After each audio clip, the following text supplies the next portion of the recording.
নমস্কার বন্ধুরা, আমি সুমি কিচেনে সবাইকে স্বাগতম নতুন রেসিপি দেখার জন্য। আজকে আমি নিয়ে এসেছি পেঁপে আলু দিয়ে স্বাস্থ্যকর একটি তেলাপিয়া মাছের রেসিপি। আর আমার রেসিপিটা যদি ভালো লাগে অবশ্যই লাইক কমেন্ট শেয়ার করবে। দেখো, মাছগুলোকে আমি সুন্দরভাবে কেটে ধুয়ে পরিষ্কার করে নিয়েছি। দিয়ে দিলাম হলুদ লবণ দিয়ে মাছগুলোকে ভালো করে মেখে নেব। আর এদিকে গ্যাসের উপরে একটা কড়াই বসিয়ে দেবো। কড়াইটা গরম হয়ে গেলে ওর মধ্যে দিয়ে দেবো আমি সর্ষের তেলটা আমি এখানে পরিমাণ মতন দেবো, যেহেতু মাছটা আমার ভালোই অনেকগুলো মাছ নিয়েছি, প্রায় 1 কিলো মতন। তো মাছগুলোকে আমি ভেজে নেব। ফার্স্টে আমি এখানে 3 পিস মাছ দিয়ে দেবো। অল্প অল্প করে মাছ ভেজে নেব, একবারে সবগুলো মাছ দিলে ভেঙে যেতে পারে, তার জন্য আমি এখানে অল্প অল্পগুলো মাছগুলো দিয়ে দিচ্ছি। তো মাছ ভাজতে ভাজতে যে আমি পেঁপেটা নিয়েছি, আলু আর পেঁপে দিয়ে মাছের ঝোল করব। তো পেঁপেগুলো আমি কেটে নেব। তো সুন্দর করে দেখো, সুন্দর একটা মিডিয়াম সাইজের আমি পেঁপে নিয়ে নিলাম।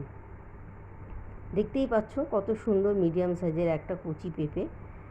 তো পেঁপেটাকে আমি লম্বা লম্বা সরু সরু করে কেটে নেব। তো দেখো, পেঁপেগুলোকে সম্পূর্ণ কেটে নিয়েছি। আর এর সঙ্গে আমি অ্যাড করব 2টো আলুটা ঠিক এক সাইজের পাতলা পাতলা করে লম্বা লম্বা করে কেটে নেব। আর এদিকে মাছটা ভাজা হয়ে গেছে এক পাশ, উল্টে আমি আর এক পাশ ভেজে নেব। আর মাছ ভাজা হয়ে গেলে পরে মাছগুলোকে তুলে নিয়ে ওই তেলের মধ্যে আরও বাদবাকি মাছগুলো আমি দিয়ে দেবো। তো মাছগুলো ভাজা হয়ে গেছে। আরও মাছগুলো যে বাদবাকি মাছগুলো আছে ঠিক একই রকমভাবে সব মাছগুলোকে ভেজে তুলে নেব। ঝোলটা কিন্তু পেঁপে আলু দিয়ে যে আমি তেলাপিয়া মাছের ঝোলটা বানিয়েছি, সেটা কিন্তু খুবই সিম্পল এবং খুবই ইজিভাবে বানিয়েছি।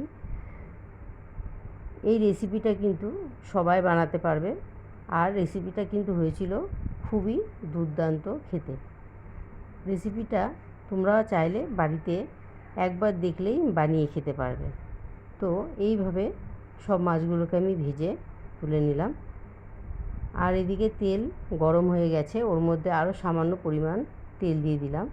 তেলটা একটু গরম হয়ে গেলে 2টো তেজপাতা আর হাফ স্পুন গোটা জিরে ফোড়নে দিয়ে দিলাম। ফোড়নটা হয়ে আসলে পরে ওর মধ্যে পাতলা পাতলা করে কেটে রাখা আলু আর পেঁপেগুলো দিয়ে দিলাম ভাজতে। তো আলু আর পেঁপে ভাজতে দিয়ে উপর দিয়ে সামান্য পরিমাণ লবণ ও সামান্য পরিমাণ হলুদ দিয়ে দিলাম।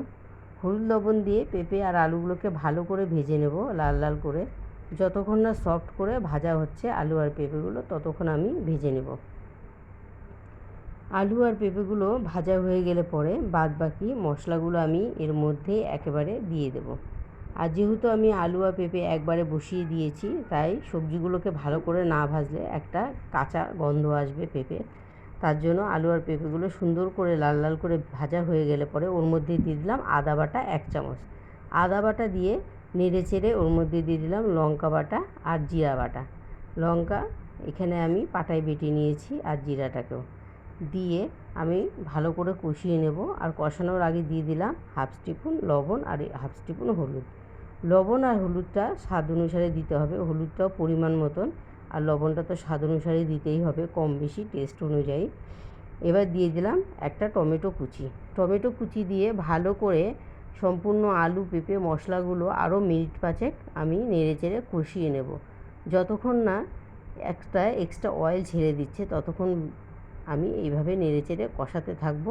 আর কষাতে কষাতে আলু আর পেঁপেগুলো সুন্দরভাবে সফট হয়ে যাবে, তখন বুঝে যাবে যে হয়ে গেছে। তো দেখো কত সুন্দরভাবে সফট হয়ে মশলাগুলোর সঙ্গে মিশে যাচ্ছে, আর এদিকে একটা এক্সট্রা অয়েলও বেরিয়ে গেছে। এখন বোঝা যাবে যে হয়ে গেছে। এবার আমি পরিমাণ মতন উপর দিয়ে জল দিয়ে দিলাম। জলটা দিয়ে একটু নেড়ে চেড়ে ঝোলটা মিনিট 5 ফুটতে দেবো। আর ঝোলটা ফুটে এলে উপর দিয়ে ভেজে রাখা তেলাপিয়া মাছের পিসগুলো দিয়ে দেবো। তো বন্ধুরা, আমার রেসিপিটা কেমন লাগলো অবশ্যই কমেন্ট করে জানাবে। আর রেসিপিটা কিন্তু অবশ্যই বাড়িতে ট্রাই করবে, খুব ইজি হেলদি একটি রেসিপি, আলু পেঁপে দিয়ে তেলাপিয়া মাছের পাতলা ঝোল। তো আমার রেসিপিটা দেখার জন্য তোমাদের সবাইকে ধন্যবাদ। আর যে যেখান থেকে দেখছো রেসিপিটা অবশ্যই লাইক দিয়ে দেখবে আর ফুল ওয়াচ করবে, আর আমার চ্যানেলটাকে সাবস্ক্রাইব করে আমার পাশে থাকবে। তো চলো, রেসিপিটা রেডি হয়ে গেছে। এবারে গরম গরম একটা বাটিতে ভাতের সঙ্গে পরিবেশন করব।